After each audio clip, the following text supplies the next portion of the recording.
大家好啊，我係 AM 啊。近年除咗出國去玩之外，亦多咗好多人考慮喺內地各省市旅行。有啲地方嘅景點呢，分佈都幾零散，但又唔想跟團鎖死晒啲行程同時間，令到自駕成為咗一種唔錯嘅選擇。咁我之前呢，都整咗集特輯去講解內地租車自駕呢，要留意啲乜同考慮啲乜。有興趣嘅都可以去睇下。嗱，喺內地開車呢，國際駕駛執照呢係唔被認可同無效噶，所以呢必須要有內地嘅機動車駕駛證。今次會分成 Part One 同 Part Two 兩集。咁今集 Part One 呢就會以我親身持有有效嘅香港駕駛執照去面試申辦內地機動車駕駛證嘅相關經驗，分享翻成個申辦流程、步驟同埋要注意嘅嘢，等有興趣或者即將想申辦嘅大家知道點做。另外，由於我上年年尾嗰時咧，成功喺內地考獲咗 D 牌，即係可以駕駛2輪同3輪嘅摩托車，咁我就會喺下集 Part Two 度分享翻嘅內容，主要係去講翻點解我會選擇喺內地考而非香港，報考流程又點搞，整體使費係幾多，揾教練練車又要點報名，幾多錢，一般需要練幾多堂先大機會考到，補考練車又需唔需要另收費等等嘅內容。有興趣呢，可以期待下一集 Part Two 嘅內容。如果中意今條片嘅內容呢，可以先訂閱我嘅頻道，我會周不時分享一啲自身探索同經歷完嘅體驗分享。好啦，事不宜遲，正式進入今集主要內容。以我持有香港1號同2號牌，可以直接面試換領內地嘅 C1嘅駕駛證。講到面試申辦內地機動車駕駛證，面試當然係有先決條件啦，邊有咁大隻蛤乸隨街跳啊？先嚟講講有咩先決條件你要滿足到先。首先，年齡係需要滿18歲，同埋喺70歲或以下。但如果你70歲以上呢，其實都可以申請嘅，不過需要每年做體檢。第二，必須持有對應嘅香港正式嘅駕駛執照。P 牌呢，即暫准駕駛執照呢，係不被許可嘅，要等甩 P 之後呢，先可以申請換領。第三，身份呢，就必須要係香港永久性嘅居民。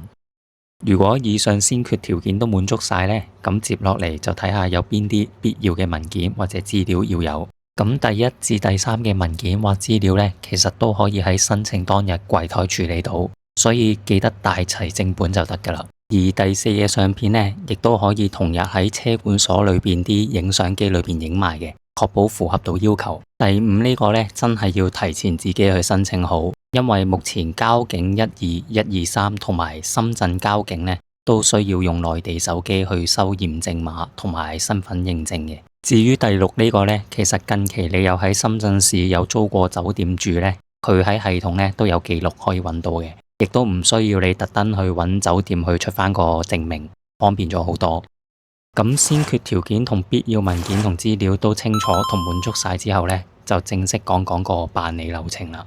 首先第一步呢，就要喺網上預約，咁渠道呢，就係要關注翻佢深圳交警嘅微信公眾號，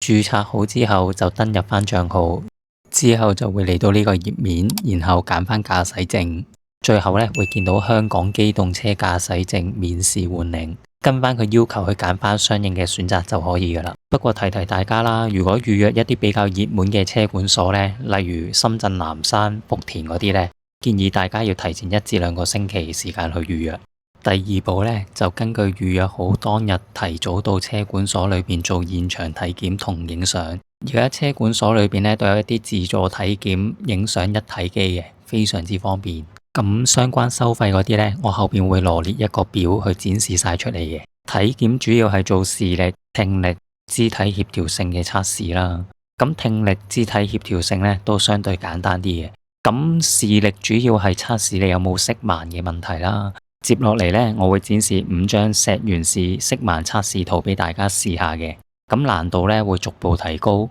如果大家都成功睇到圖片裏邊嘅相應數字呢，咁視力測試呢，應該就可以好順利咁通過噶啦。好啦，準備開始測試啦。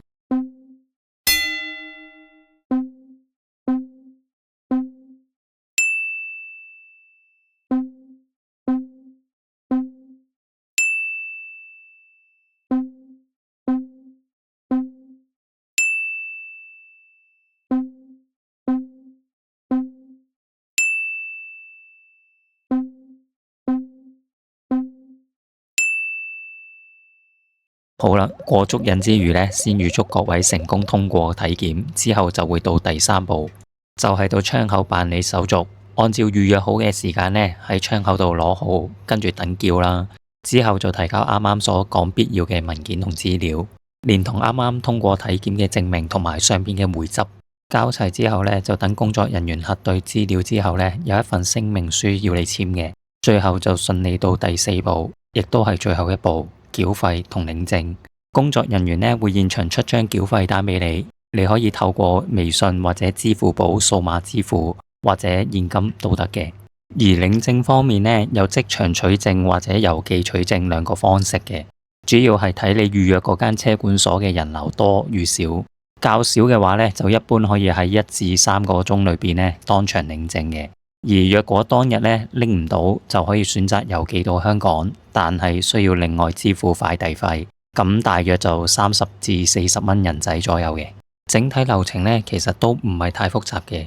最緊要呢係確保自己符合先決條件同埋有齊相關必要嘅文件同資料。最後呢，我就簡單咁羅列咗換證基本嘅支出費用俾大家去參考一下。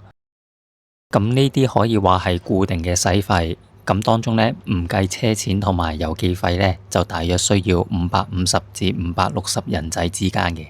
好啦，能夠睇到呢度呢，證明你真係好有興趣去免試申辦內地駕駛證。咁我最後就俾3個專業提醒你啦。第一個，成功拎到實體證後呢，可以下載翻內地個交管12123個 app，並且註冊翻個賬號，你就可以喺 app 裏邊呢申領翻電子駕駛證。咁喺內地開車時呢，如果唔記得帶實體證呢，出示翻 App 裏邊二維碼都具有同等法律效力嘅。第二個，首次換領內地駕駛證呢嘅有效期係6年，只要喺6年內呢，每個記分週期，即係每12個月都未被扣滿12分呢，到期換證嗰陣時呢，可獲發10年期嘅駕照。第三個，內地交通法規呢同香港係唔同嘅。建議咧領證之後咧，花少少時間了解一下內地12分制嘅扣分規則，例如擋住車牌、酒駕、超速等等係扣幾多分，避免喺唔知情嘅情況下一次扣晒12分之餘，仲要面臨停牌甚至拘留同罰款。咁條片呢就到呢度，最後附上一張比較多人選擇嘅車管所，連同佢嘅地址同辦公時間俾大家參考一下。如果覺得今條片幫到你，記得 CLSS、comment、like、share 同 subscribe。最後記得撳埋個鐘仔，下次一有新片就會第一時間通知你。